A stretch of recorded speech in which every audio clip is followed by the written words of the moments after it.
जागेवाला, एक सत्य घटना. नमस्कार, माझं नाव आयुष कदम. मी तुमच्या चॅनलचा सबस्क्रायबर आहे. जो मी आता तुम्हाला सांगत आहे तो माझा अनुभव आहे. या अनुभवाला 3-4 वर्ष झाली असतील. तेव्हा मी 11 वर्षाचा होतो. मी एका बिल्डिंगमध्ये राहत होतो. त्यात माझे खूप मित्र होते आणि बिल्डिंगपासून थोड्या अंतरावर एक पडकी इमारत होती. सगळे बोलत होते की त्या इमारतीमध्ये अमानवी शक्ती आहे.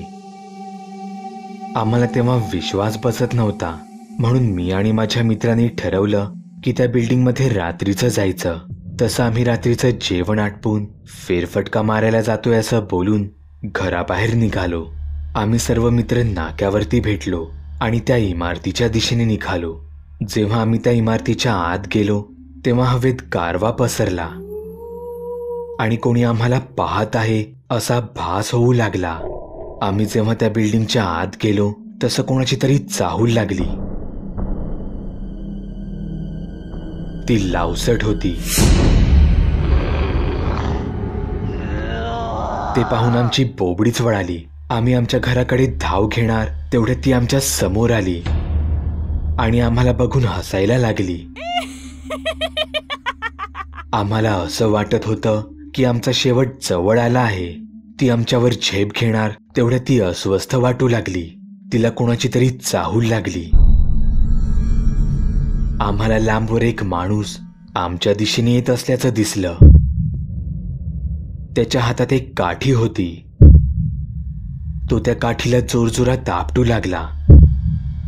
तसं ती लावसट नाहीशी झाली आणि तो माणूस पण नाहीसा झाला. हे पाहून आम्ही घाबरलो होतो. आम्ही तिकडून लवकरात लवकर निघालो आणि आमच्या बिल्डिंगमध्ये आलो. तो दुसरा तिसरा कोणी नसून तो जागेवाला होता. आमच्या इथे जागेवाला हा एक देव मानला जातो. ह्याला दर अमावास्येला नारळ देतात आणि सगळे आपली रक्षा करण्यासाठी त्याची प्रार्थना करतात. जागेवाला याची एक ठरलेली वेळ असते, अगदी देवचारासारखी. हा आमच्या घराच्या बाहेरून फिरतो. जर त्याच्या वाटेत कोणी झोपलं किंवा कोणी आडवं झालं तर तो त्याला बाजूला करतो. जर तो परत आला तर तो त्याला उचलून लांब फेकतो आणि त्याला माहीत पण पडत नाही. पण आता आम्ही स्वतःला खूप नशीबवान मानतो की जागेवाला त्या वेळेला आला नसता तर मग तुम्हाला हे सांगायला कदाचित आम्ही जिवंत राहिलो नसतो. ही घटना आहे माझ्या गावची, कोकणामधली. उन्हाळ्याचे दिवस होते. मे महिन्यात आंब्याचं सीझन होतं. आंबा म्हटला की तोंडाला पाणी हे येतच.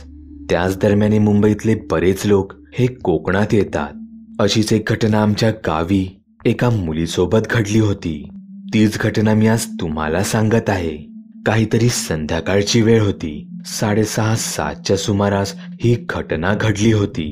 ती मुलगी मैत्रिणीकडे चालली होती. जाता जाता तिला आंबा पडल्याचा आवाज आला आणि तो आंबा एका कंपाऊंडमध्ये होता. म्हणजे एका मोठ्या हापूस आंब्याच्या बागेत पडला होता.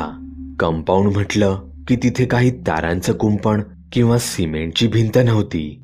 ते एका साध्या दगडाचं कुंपण होतं. त्याची उंची साधारण कमरेपर्यंत.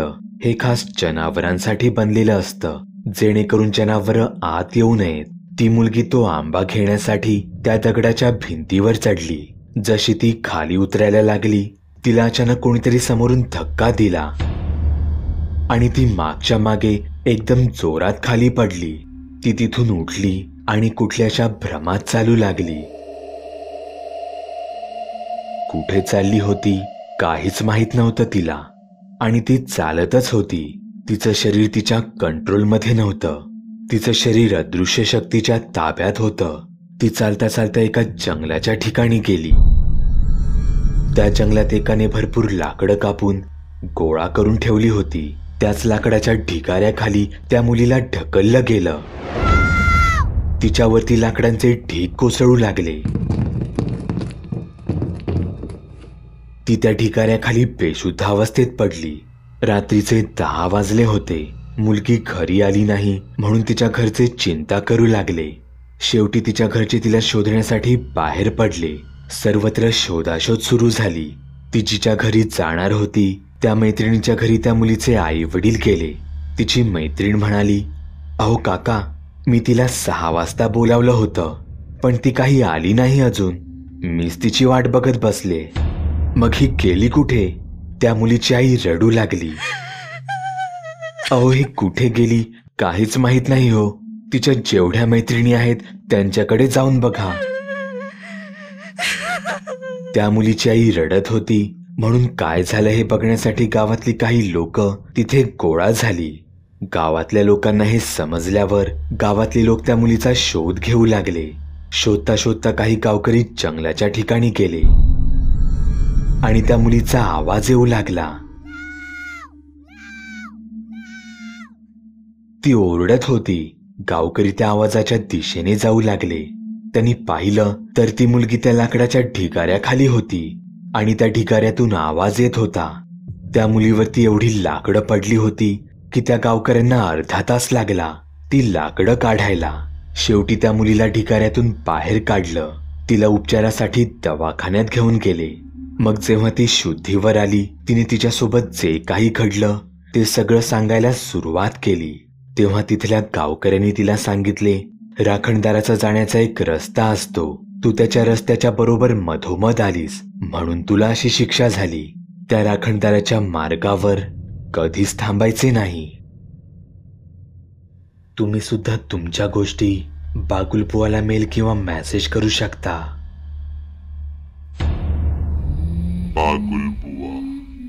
चॅनल सबस्क्राईब करण्यासाठी इथे क्लिक करा, जेणेकरून तुम्हाला भूतांचे प्रकार, गोष्टी, सिनेमे यांबद्दलचे नियमित अपडेट मिळत राहतील. इतर व्हिडिओ पाहण्यासाठी इथे क्लिक करा. व्हिडिओ लाईक, कमेंट आणि शेअर करायला विसरू नका. धन्यवाद.